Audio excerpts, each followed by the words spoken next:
그것뿐만 아니에요. 이름 안 밝힐게요. 제가 가장 코미디가 뭐였냐면 나경원도 거기 납할 수 그러니까 있어요. 전병현, 내 다 기억나요 지금. 수질 어떻게 좋아진다는 거냐 그랬더니 배가 다니면 스크루가 산소를 공급해. 산소를 공급한다고 그런 교수가 있었어요.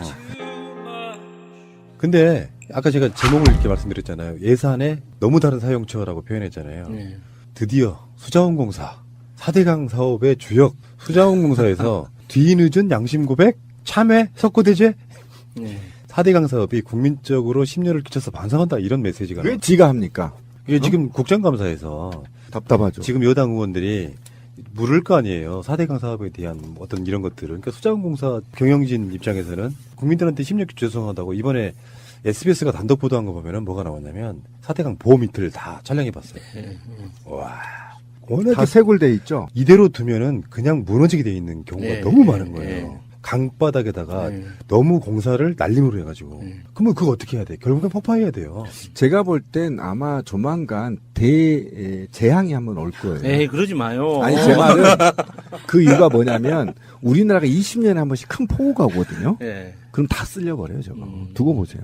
강둑 터지고요. 왜 그러냐면 강우강도라는 게 있고 비가 산에 내리면 이 산에 내린 비가 강으로 도착하는 시간을 유달 시간인가 도달 시간인가 될 거예요. 이게 빠르면 빠를수록 홍수가 날 확률이 높아요.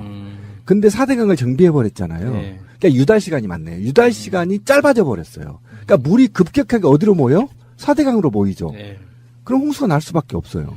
그래서 강을 살리는 방식이 지류를 꼬불꼬불 하게 해놔야 유달 시간을 길게 잡고 땅도 물을 충분하게 스며들고 그러고 남은 물이 우수가 이제 이 강으로 오는 거거든요. 근데 이걸 직선화 시켜놨기 때문에 두고 보십시오. 이 뚝 무너질 가능성이 굉장히 높습니다. 그러니까 수공이 어떤 의미에서 뭘 반성한다는 거예요? 단기간에 대규모 건설이 이루어지다 보니 보안전성에 대한 우려가 초래됐고 사전 수요 예측이 부족해 용수 추가 확보에도 보용수 활용도가 저하됐으며 수질에 대한 사전 조사 및 데이터 분석 부족으로 녹조 발생을 예견하지 못해 적정 대응이 미흡했다고도 시인했습니다. 자, 4대강을 어떻게 만들었는지 다시 한번 상기시켜 드릴게요.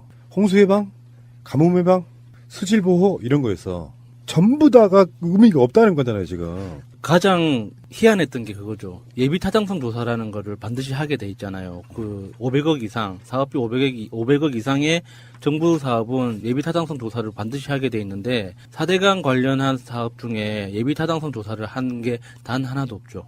수공이 4대강 사업에 8조 원을 부담했어요. 22조 중에.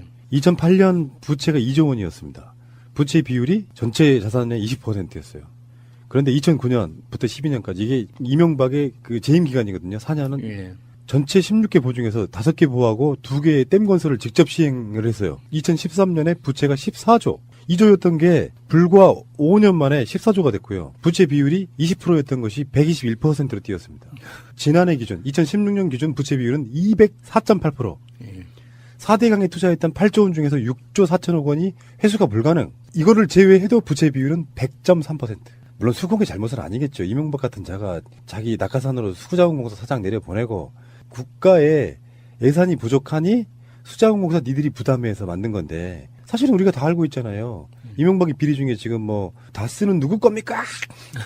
그렇지만 4대강에 대해서는 우리가 직접적으로 이야기를 할 수밖에 없는 게 그런 것들인데 4대강 공사를 하기 전에 애초에 계획은 운하 형태로 만들어서 강을 깊게 판 뒤에 배가 다니게 하고 주요 요소의 지점에 항구를 만들자가 원래 계획이었다는 거예요. 그리고 항구가 들어설 지점으로 예측되는 곳에 땅을 무더기로 사놔. 그래서 자기 이름으로 안 사놓고 친척들 명의로 사놓고 자기가 거기다가 차압을 걸어놔. 차명으로. 이런 괜찮네. 헐. 그러니까 4대강 해가지고 수질만 악화됐잖아요. 그럼요. 저쪽 사람들의 실드가 뭐였는지 아세요? 4대강 아무 문제 없는데 물을 제대로 정화하지 못해서 내려보내니 거기에 녹조가 생겼다 이런 논리로 방어를 했거든요. 지금 현재 낙동강이라든지 올해 6월 달부터 개방했잖아요. 그리고 내년 2월까지 또 개방을 계속 한다고 해요.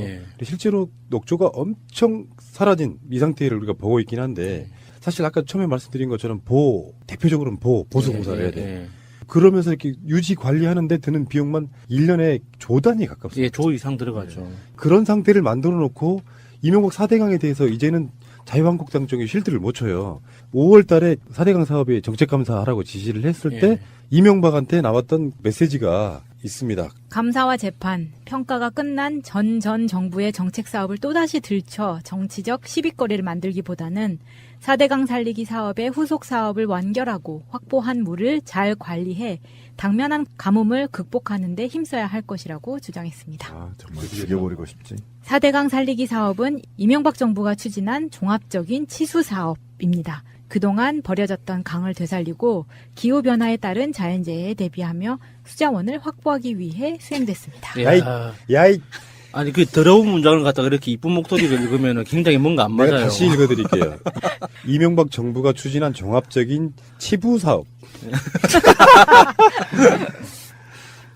그 어쨌든 지금 수자원공사가 안고 있는 각종 부채 그리고 앞으로 나갈 돈들은 저는 이명박이 저수지를 찾아서 그 돈으로 충당해야 된다. 저는 이게 뜬금없을 수도 있는데 이게 수자원공사 이야기하다가 수자원공사를 방문했던 기억이 나서 그 수자원공사 방문했을 때 느낌이 뭐였냐면 와, 이 좋은 걸 나 혼자 보기 아깝다라는 생각을 했거든요. 그러니까 보통 우리 지금 현재 이제 인기 있는 관광 프로그램 중에 청와대 이제 그 관람하는 그 둘러보는 프로그램 있잖아요. 그런 걸 행정부 차원에서 청와대 담당자 듣고 계시죠? 한번 기획을 했으면 좋겠어요. 수공뿐만 아니라 대부분의 이제 거대 공기업들이 있죠. LH공사나 뭐 한전이나 뭐 이렇게 한수원도 마찬가지예요. 본사에 가보면 그냥 이거는 그냥 나 혼자 보기 너무 아깝다. 굉장히 잘 꾸며져 있고 그 자기들이 하는 어떤 그 공적 미션을 설명하기 위해서 홍보실에서 그 조직적으로 굉장히 준비가 잘 돼 있거든요. 근데 왜 그거를 국회의원이나 보좌관들만 활용하냐고요. 일반 시민들이 언제나 관람하고 그 방문하고 했을 때 체계적으로 이렇게 홍보할 수 있으면 그 사람들이 이제 시민들이 본능적으로 알 거라고 생각해요. 이게 비판할 지점과 칭찬할 지점이 동시에 있거든요. 그 수자원공사라는 기관이 이렇게 화려한 건물을 써야 할 이유가 뭔가에 대해서 한번 따져보게 되는데 따지다 보면 수자원공사가 중요한 일을 하고 있거든요. 그런 식으로 이게 좀 이렇게 더 공기업이나 공공기관이 시민들하고 좀 더 거리를 좁히는 그런 일들이 있어야 되지 않을까 싶어요. 그때 당시 음모론 기억나실지 모르겠는데 한번 상기시켜 드릴게요. 이명박은 수지를 악화시킴으로써 불 판매 사업을 하려고 했다. 이런 그런 의혹도 있었어요. 그게 이제 공교롭게도 이명박과 코오롱과의 이상득과의 관계들이 이렇게 버무려지면서 실제로 그런 경우도 있었고 아무리 생각해도 저는 제가 제일 열받는 건 4대강 사업은 4대강 부역자들이에요. 각종 학계에 있는 사람들이 교수들 4대강을 하면 수질이 좋아진다는 동 지금도 그 자식 기억난다. 이화여대 교수. 그것뿐만 아니에요. 이름은 안 밝힐게요. 제가 그 가장 코미디가 뭐였냐면 나경원도 거기 그러니까 납품했어요. 전병현, 내 다 기억나요 지금. 수질을 어떻게 좋아진다는 거냐 그랬더니 배가 다니면 스크루가 산소를 공급해. 산소를 공급한다고 그런 교수가 있었어요. 그런 자식들 지금 박근혜 5년 동안에는 그나마 박근혜 뒷배경으로 해가지고 뭔가 껍빛단니처럼 또 이쪽 정부에 붙어갖고 막 핥아대고 있다가 지금 조용하고 있는데 그런 부역자들 리스트 이미 만들어진 게 있거든요. 4대강 부역자 리스트 같은 게 있어요. 이 사람들이 최소한 법적인 책임을 안 지더라도 사회적으로 전 사과를 해야 된다고 봐요. 맞습니다. 동의합니다. 너번 물고기 씨발놈들 진짜. 수자원 애들만 사과할 게 아니라 당시에 선동했던 교수 또는 전문가 그리고 정치인들 사과해야 된다. 진짜 로봇 물고기는 회쳐가지고 처먹으라고 해야 돼요. 진짜 그래서 뱃속에서 조립해버려. 그러니까 얼마나 국민을 얕잡아봤으면 그 로봇 물고기가 불가능할 거를 알면서도 정말 국민을 너무 갖고 놀았죠. 로봇 치가 떨립니다. 물고기 개발하는데 제가 알고 있기에 50억 정도 들어갔어요.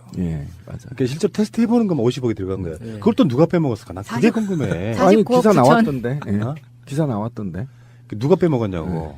그러니까 이게 이명박한테는요. 자원외교도 마찬가지지만 구조가 뭘 하다가 실패한 게 아니고 일부러 실패하는 것 같단 말이야. 느낌이. 보호를 그 SBS 보도를 이렇게 화면으로 보면요. 진짜 위험한 게 일단 밑에가 모래잖아요. 물이 계속 내려오면서 계속 파이는 상태거든요. 이걸 임시 처방으로 예산 들어가면서 계속 메꾸고 있어요. 또 거기 들어가가지고 근데 SBS 보도를 보면 그런 거예요. 조금만 더 있으면 사람들이 보호를 지나다닐 수 없다. 언제 무너질지 모르는데 그게 아까 신빈이 말씀하고 그거 연결을 시켜보면 그런 거예요. 제가 영산강 강가에 태어났잖아요. 예. 그래서 어렸을 때 미역 감고 하던 그런 것들이 제 추억으로 남아있고, 강은 굽이굽이 쳐서 한쪽은 깎이면서 절벽이 되고 예. 반대쪽에는 모래사장이 생기는 거잖아요. 그리고 풀도 자라고. 네. 그러면서 이 풀들이 물을 정화하죠. 예, 정화는 생태계 작용. 그러니까 그 상태는 사실 이제 우리 치수사업 중에 뭐가 있냐면, 강이 너무 굽이쳐가지고 농지를 깎아먹어서 일부러 방어도 하고 막 그러거든요. 너무 변형되니까. 예. 근데 그거를 그대로 둔 상태에서 보호를 만들면 유속이 느려서 그렇게까지 안 깎인다는 안 거예요. 깎이지. 근데 유속이 너무 빠르니까, 그러니까 이를테면 강에 KTX화를 시켜버린 거야. 그렇지. 물이 직선으로 쭉 내려가게 만들어서, 아까도 그 이야기 나오셨지만, 결론적으로 문제는 지리우에 있는 그 네. 지천들이 그 속도에 이기지를 못하고 급속도로 이렇게 깎이기 시작하니까 네, 그걸 죽도 밥도 안 되는 상태가 극행 되는 침식이라고 네. 하죠. 그래서 이렇게 수심이 점점 깊어지면서 깊어지는 만큼 또 유속이 빨라지고 그렇죠. 그런 게 반복되면서 네. 이제 지하수가 또 고갈되고 하는. 맞아요. 그러니까 예. 박근혜 정권 때 초기에 이명박을 클리어한다는 명분으로 4대강 예. 비리를 잡아서 처벌까지 하기는 했어요. 근데 이명박에 대해서는 어떤 처벌도 하지 않았거든요. 그렇죠. 이게 지- 정책적 판단이라고 하기 때문에 처벌이 불가능하게 돼 있죠. 지역에서 동지상고 출신들이 사실은 낙동강 다 해먹은 거거든요. 맞아요. 건설업자들이 예, 예. 대기업들이 하청을 받으면 동지상고 출신들이 다 해먹는 구조에서 6m의 비밀이라는 이야기도 예, 나오고 예. 그러면서 돈 다 해먹어 버린 거거든요. 그러니까 아까 말씀드린 것처럼 이번 에피의 제목처럼 예산을 그따위로 썼던 놈들이 단 한마디 반성도 없이 지금도 국정감사장에 나와가지고 문재인 케어가 돈이 많이 들어서 안 되고 뭐 안 되고 계속 반대하고 있다는 거예요. 또는 곳곳에 기관에 숨어서 예. 적폐청산을 물타기 하거나 네. 또는 방해하거나. 네. 정두원 의원 말에 의하면 최측근이었잖아요. 어쨌든 청와대를 들어갔더니 분위기가 권력을 잡았다가 아니라 이권을 잡았다라는 느낌을 받았다. 이러니까 저는 최근 지난 10년의 악의 근원은 이명박이다. 예. 그래서 반드시 이명박을 잡아야 되는데 이명박을 잡기 위해서는 다스의 주인은 누구인가를 찾아야 된다. 그리고 아까 말씀 듣고 보니까 이런 생각나. 청와대에 갔더니 뭐부터 먹을까? 에이. 정부 사업은 예비 타당성 조사를 반드시 하게 돼 있는데 4대강 관련한 사업 중에 예비 타당성 조사를 한 게 단 하나도 없죠. 수공이 4대강 사업에 8조 원을 부담했어요. 22조 중에. 예. 2008년 부채가 2조 원이었습니다. 부채 비율이 전체 자산의 20%였어요. 그런데 2009년부터 12년까지 이게 이명박의 그 재임 기간이거든요. 4년은 예. 전체 16개 보 중에서 5개 보하고 2개의 댐 건설을 직접 시행을 했어요. 2013년에 부채가 14조. 2조였던 게 불과 5년 만에 14조가 됐고요. 부채 비율이 20%였던 것이 121%로 뛰었습니다. 지난해 기준, 2016년 기준 부채 비율은 204.8%. 예.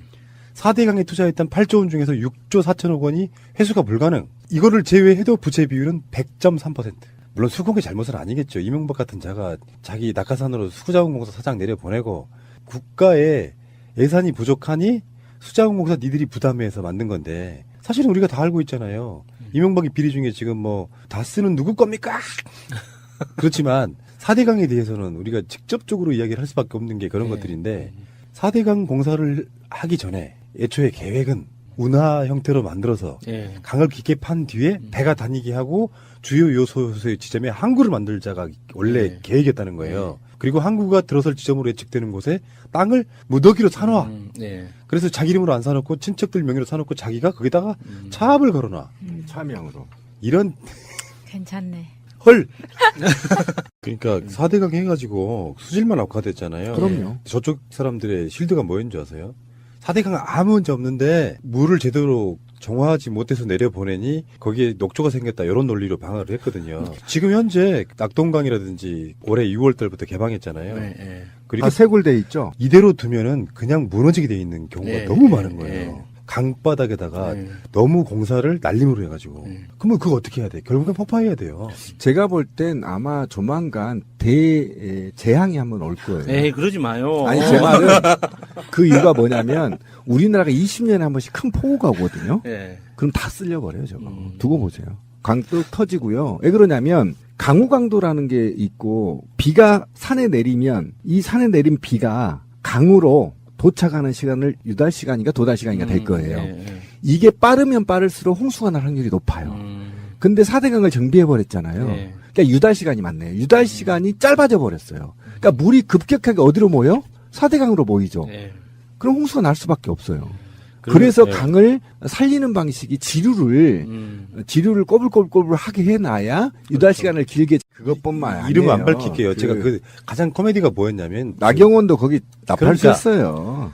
전병현, 내 다 기억나요 지금. 수질 어떻게 좋아진다는 거냐 그랬더니 배가 다니면 스크루가 산소를 공급해. 산소를 공급한다고 그런 교수가 있었어요. 근데 아까 제가 제목을 이렇게 말씀드렸잖아요. 예산에 너무 다른 사용처라고 표현했잖아요. 예. 드디어 수자원공사 4대강 사업의 주역 수자원공사에서 뒤늦은 양심 고백 참회 석고대죄 예. 4대강 사업이 국민적으로 심려를 끼쳐서 반성한다 이런 메시지가 왜 나와요. 지가 합니까? 이게 지금 국정감사에서 답답하죠. 지금 여당 의원들이 물을 거 아니에요. 4대강 사업에 대한 어떤 이런 것들을. 그러니까 수자원공사 경영진 입장에서는 국민들한테 심려 죄송하다고 이번에 SBS가 단독 보도한 거 보면은 뭐가 나왔냐면 4대강 보호 미터를 다 촬영해 봤어요. 와. 원을 잡고 예. 땅도 물을 충분하게 스며들고 그러고 남은 예. 물이 우수가 이제 이 강으로 오는 거거든요. 예. 근데 이걸 직선화 시켜놨기 때문에 두고 보십시오. 이 뚝 무너질 가능성이 굉장히 높습니다. 그러니까 수공이 어떤 의미에서 뭘 반성한다는 거예요. 단기간에 대규모 건설이 이루어지다 보니 보안전성에 대한 우려가 초래됐고 사전 수요 예측이 부족해 용수 추가 확보에도 보용수 활용도가 저하됐으며 수질에 대한 사전 조사 및 데이터 분석 부족으로 녹조 발생을 예견하지 못해 적정 대응이 미흡했다고도 시인했습니다. 자, 4대강을 어떻게 만들었는지 다시 한번 상기시켜 드릴게요. 홍수 예방, 가뭄 예방, 수질 보호 이런 거에서 전부 다가 의미가 없다는 거잖아요, 지금. 가장 희한했던 게 그거죠. 예비 타당성 조사라는 거를 반드시 하게 돼 있잖아요. 그 500억 이상, 사업비 500억 이상의